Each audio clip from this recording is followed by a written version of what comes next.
Hi all, welcome back to my lecture series. This is Muthuminal R, Assistant Professor from the Department of Agricultural Engineering at SNS College of Technology. Today we'll see the topic on decision support system that comes under the unit application of RS and GIS under the subject Geographical Information System for the students of third year Agricultural Engineering 5th semester. So before going into the session, let us have a small recap what we have seen in the previous classes.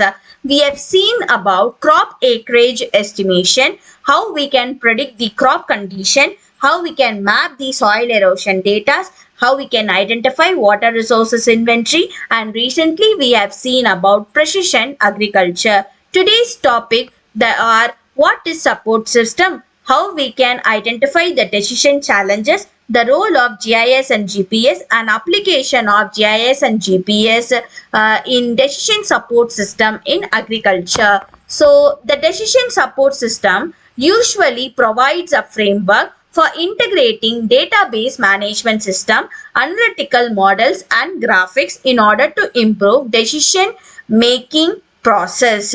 So the decision support system concept was extended to the spatial context by integrating GIS into spatial decision support system. Because of lack of computer software to develop a user-friendly interfaces in the past, GIS have not been used as a part of decision support system, so that instead we have been using to generate and store the spatial data which were then used as inputs for the analytical models. That means that usually it is an interactive computer based system, usually helps the decision makers to utilize the data and models to solve the unstructured problems. The concept was significantly extended by integrating the GIS and the decision systems.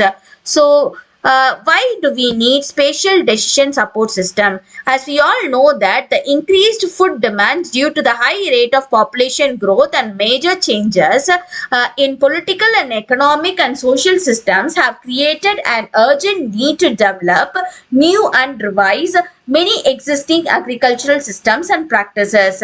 And India has already characterized with high population with a larger growth rate and also the restless onslaught of the demographic pressure, additional people on India's natural resources and high production gains limited to endowed irrigation areas.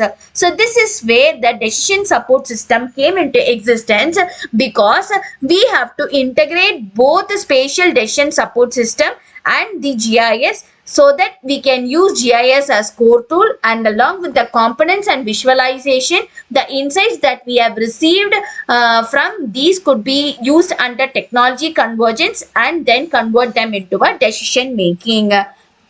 So as you all know that site-specific management, precision agriculture is usually dealt with the help of site-specific progress, because the site-specific nutrient management will help us to feed the crop in need, and then it will provide us a very good crop. So that is why the precision farming systems utilize a combination of technologies including GIS, GPS receivers, continuous yield sensors and remote sensing, geostatistics and variable rate applicators. It usually aims to optimize the farm returns and minimize the chemical inputs and environmental hazards by directing the application of seed, fertilizer, pesticides and water based on specific locations within the fields. So the core components that are involved in specific data decision system is the first thing is spatial data management, and then interactive maps and dashboards, analytical and simulation models, and the final stage is going to be the decision rules repositories. Why we are claiming them as the core components means because this will help us to regulate the national and regional policy decisions. We can come across a number of papers in scientific literatures on the application of time series analysis to the data collected by the State Directorate of Economics on the statistical organizations.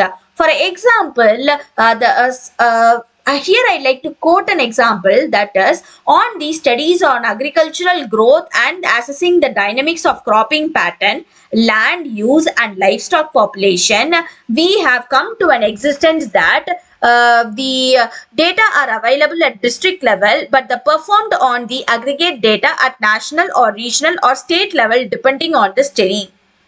But the analysis of aggregate data does not infer about location specific trends and spatial patterns, which are very essential for agricultural policy, planning and management. So that is why we have come to a policy analysis and decision making with consideration of these kinds of core components, so that we can identify a place where specific regional location could be identified and worked into it.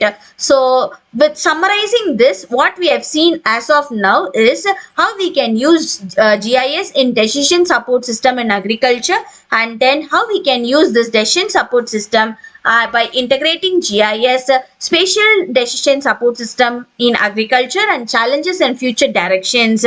We have also seen an example of how we can locally identify the agricultural policies, and by converting them with the help of agro-eco regions, we have to statistically estimate the trends using the software and then integrate the current integration by considering the past usage limitations.